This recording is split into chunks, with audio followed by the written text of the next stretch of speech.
Hey guys, welcome back to Andy's Dinosaur Reviews, and today we are taking a look at another of these Neca Godzilla figures, and this one is actually the Godzilla King of the Monsters Atomic Breath version, which is one that is pretty new, I believe, and I actually have not ever seen in store until just the other day when I picked this up, and I thought it overall looked amazing. So we have the box here. Straight away we can see an image of the Godzilla King of the Monsters version there, about to blast off some atomic breath and looking overall beautiful. You've also got the Godzilla logo down here, and it does say Monsterverse up on the side. On the actual side of the box, you do have Godzilla, again, King of the Monsters. We also have 65 years of Godzilla right there, along with some information down here, and then another image of Godzilla. On the back, we also have a few images of the figure itself, and then promoting a few of the other figures in the line over here. And then on this side, a little bit of information about the actual figure itself. Once you actually open the box, you'll see that the Godzilla is not in there. First of all, you can also catch a glimpse of my light there. But on the inside, you also have Godzilla over here, a very cool image once again. My figure is already out of the box, though. I was too excited about it. My son was also too excited to get it out and take a look at it, as he is a huge Godzilla fan like his father. So we open it up so we can bring it in right now. So here is our Godzilla, along with some of the atomic breath, and you also get this as well, which is super cool. There are all the pieces that are included. The Godzilla itself is absolutely beautiful looking, probably one of my favorite NECA Godzilla figures ever from anything that I've ever seen, because it just overall is super cool looking. I love the bluish appearance, replicating the atomic breath there all over the body. It is fantastic, as is the sculpt in general of this Godzilla, which is again something you'll always find when it comes to a NECA Godzilla figure. So let's go ahead and get a closer look at it right now. So starting up at the head sculpt, you can see that the head sculpt is absolutely gorgeous, pretty much exactly to what you would see on the Godzilla King of the Monsters version. Really beautiful likeness. You can see the eyes are painted with a whitish coloration. If my camera would focus on the eyes, that is. There you go, you can get an idea of that. Also over here, you can see the eyes are beautifully painted. You can see that one a little bit better for some reason. Really nicely painted. And due to the light, they almost look like they're glowing, which is really cool. You can see the inside of the mouth also has that bluish color in there, a bit darker of a blue, but you also have that lighter blue like on the lower part of the jaw on the inside of the mouth, and on the upper part, some color difference, and also obviously insinuating that the atomic breath is currently happening, which is the overall reasoning for this figure. As we start to run down the neck, you can see that the sculpt work is just breathtakingly beautiful. Even the upper part of the head, look at how incredibly well sculpted this Godzilla figure is. As far as looking like the Godzilla from the film, this is so spot on, it is ridiculous. As you come down the neck, you can again see the very nice detailing. Overall, the Godzilla is colored with that very trademark dark gray, almost like a pavement gray, almost also like a black. It's kind of like a mixture in between there. That very trademark Godzilla-ish color, but it's littered with like some blues and stuff throughout. You can see that the entire underbelly is a very nice light blue. You can also get an idea of how incredibly nice the sculpt work is on the underside as well. Very nice armored appearance to the chest as well. Beautiful sculpt work. As you come down, you can see the really nice scale work and everything of the arm, and you can also see that the arm kind of has like this bluish wash that you can kind of see in between each and every scale, which again is something that is really cool. Very nice insinuation of the atomic breath kind of taking over the entire body. Beautifully sculpted hands. You can see the nails are painted pretty nicely, as is the rest of the body. They also have a very nice gloss to the nails. It'd be a little hard to pick up on because it's so dark. The mouth also has a nice gloss inside, as do the eyes. As you move down the body, you can see just how incredibly nice the sculpt work is of the body overall, as far as the very large scaling and everything goes, and you can kind of see like blue streaks running down into the body. Same thing you see down here into the legs. That looks really cool. Again, it just looks so insanely striking overall. And if you come up to the spines of the Godzilla, you can't possibly tell me that this is anything other than absolutely gorgeous. The coloration of this, it just really looks so cool, and really has, like, honestly, like the glowing type of an effect that you see on Godzilla in the film, it honestly almost looks like that. They've replicated it so well on this figure. It is just ridiculously nice. As is the sculpt work in general of each and every one of the spines of Godzilla. As you look at them and I kind of turn it a little bit, you can get an idea of just how incredibly well sculpted they are. And they are all painted with this very nice blue, but they're kind of dry brushed with like a metallic silver, which helps to really make them shine beautifully. You can see just how incredible they shine in the light as I turn it. As you come down into the leg, you can see all the incredibly nice sculpt work of the skin texture of Godzilla. There is just so much that went into the sculpt of this. This isn't like the older Godzilla where they primarily had like that same body type. The whole skin texture was very similar to the other areas of Godzilla when it comes to the older Toho Godzillas, but this newer legendary version, you can see, just sports so much difference in the sculpt and the skin texture. Like, you've got really fine scaling back here, but then you've got these very large armored type scales there, and a totally different looking version of the armored scales in the front.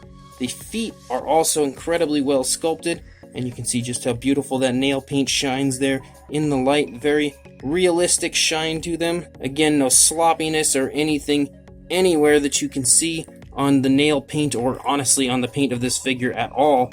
And then we get down into the tail. You can see that the spines of Godzilla continue to look really, really beautiful the whole way down, as does the skin texture in general.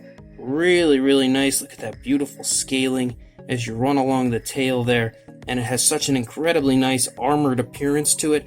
Very, very long tail. It goes out really far, as you can see there. The sculpt work up here on the top of the tail also looks beautiful, as does the underside, because honestly, Neca does not skimp out anywhere when it comes to the sculpts of their figures. You can see that every ounce of this Godzilla is absolutely sculpted to the max. The other side does not really sport anything that is different from what you saw on the previous side, because again, it comes in a totally neutral position. It's really up to you how you pose your Godzilla. So there's no real difference or anything, no signs of any type of different movement of the Godzilla or anything like that. It just looks beautiful from each and every side that you look at it. And then if we bring up the atomic breath, the primary part here, which is just the area that is coming out of the Godzilla's mouth, you can see looks really nice as far as the sculpt work goes, and it's primarily that blue, but it's been dry brushed in certain areas with a whitish coloration, which does look really, really nice. You can see there just how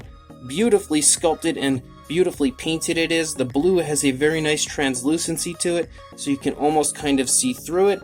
And then you have this area here, which would be the area that is actually making contact with something. It looks incredible. Look at even the detail and sculpt of this is just fantastic. And similar to the spines, it's painted with the blue and then given this very cool metallic silver dry brushing to it that really makes all the detail pop out at you. And even the coloration and sculpt on the underside where it's actually making contact looks incredible. You can put the two together simply by placing that into the hole there, and it really does look very cool and creates quite the amazing looking scene. As far as articulation on our Godzilla, you've got the articulation right here in the neck, so he can turn his head left or right. Of course, the jaw is articulated, but that's kind of to be expected. You also have articulation right here at the base of the neck. It's a little stiff. It's definitely there. I can't really get it to move too well because I honestly haven't really maneuvered it around very much. A lot of the body parts are really kind of stiff still. You've got the shoulder area there. You've also got the elbow, and again, I haven't moved it, and I haven't softened it up with any type of hot water or a hairdryer or anything to really make it work a little better. You've also got wrist articulation. Really beautiful wrist articulation. And again, it's the same deal on both sides. Even though it's stiff, be assured that it does still work, and I'm sure with a little bit of warm water to soften the joints, it would work really, really nicely. I just haven't done that yet. You can also see that there is articulation in the midsection of Godzilla, along with, of course, the hip, the knee right here, and then you've got ankle articulation as well. And then, probably one of the most impressive areas of this Godzilla is the tail articulation, because there is just an absolute ton of articulation. You've got right here at the base of the tail, then it articulates again right here, so right in this general vicinity, then it articulates here, and then here, here, here, and then there, and again here a few more times, honestly. So when you actually move the tail, if you were doing stop motion, look at how smooth that is. That is ridiculously smooth. Even better than the 1954 Godzilla that I was just talking about in my last Godzilla review about how smooth that tail movement was. That does not even compare to this King of the Monsters version. It is ridiculously nice. And of course, to apply his atomic breath, there's a little area right here that's kind of like an opening. You just stick this up there over the tongue of Godzilla, and then it stays in the mouth quite nicely. And then of course you can put it down here into this, and now it looks like he is blasting his atomic breath onto whatever it is exactly that you want him to be blasting with his atomic breath. As far as the size goes on our Godzilla, for a height, if we go to the highest point of the head, you're going to see it at about 5 3/4 inches, or about 14.5 maybe centimeters. If we go to the top of the spines, you're looking at about 6.5, maybe a little more, just a hair over, or about 16.5 centimeters. And for a length, definitely has a good bit of length to it, about 13.25 inches, or about 34 centimeters, maybe 33.5, somewhere in that vicinity. For a size comparison, there is Mr. Papo T-Rex, who you can see is now about to die because there is no way he would stand a chance against Godzilla.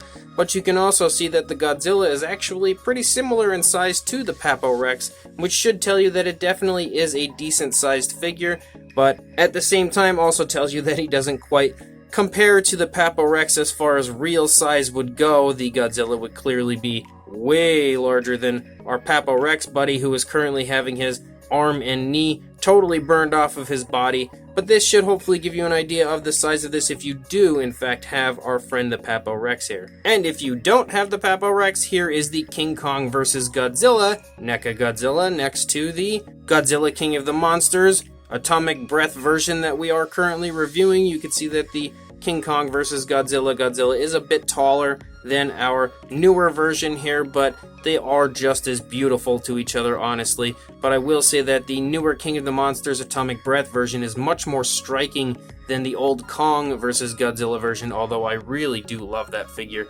and that film, even though it's incredibly bad. But still, you should hopefully now have an idea of the size of this if you do in fact have this other Godzilla figure. So this brand new Neca King of the Monsters Godzilla figure, the atomic breath version, is fantastic. I am a huge fan of this, and when I saw it in store, I was actually totally blown away by just how incredibly beautiful this is. I think that the paint application on this is so insanely striking and so unbelievably awesome looking that I knew that this was an instant purchase for me, and my son, who is actually one of the biggest Godzilla fans I've ever met, was beyond excited to get a hold of this. So I will try to find a link to this online. I'm not too sure if Big Bad Toy Store has it in stock or not, but I will definitely link you guys if they do. Otherwise, I found this at Target, and I'm sure your local Target will probably have it by now as well. So make sure you pick up this unbelievable King of the Monsters atomic breath version of Godzilla. But before you do that, make sure you like, comment, and subscribe, and I will see you in the next review. Thanks for watching.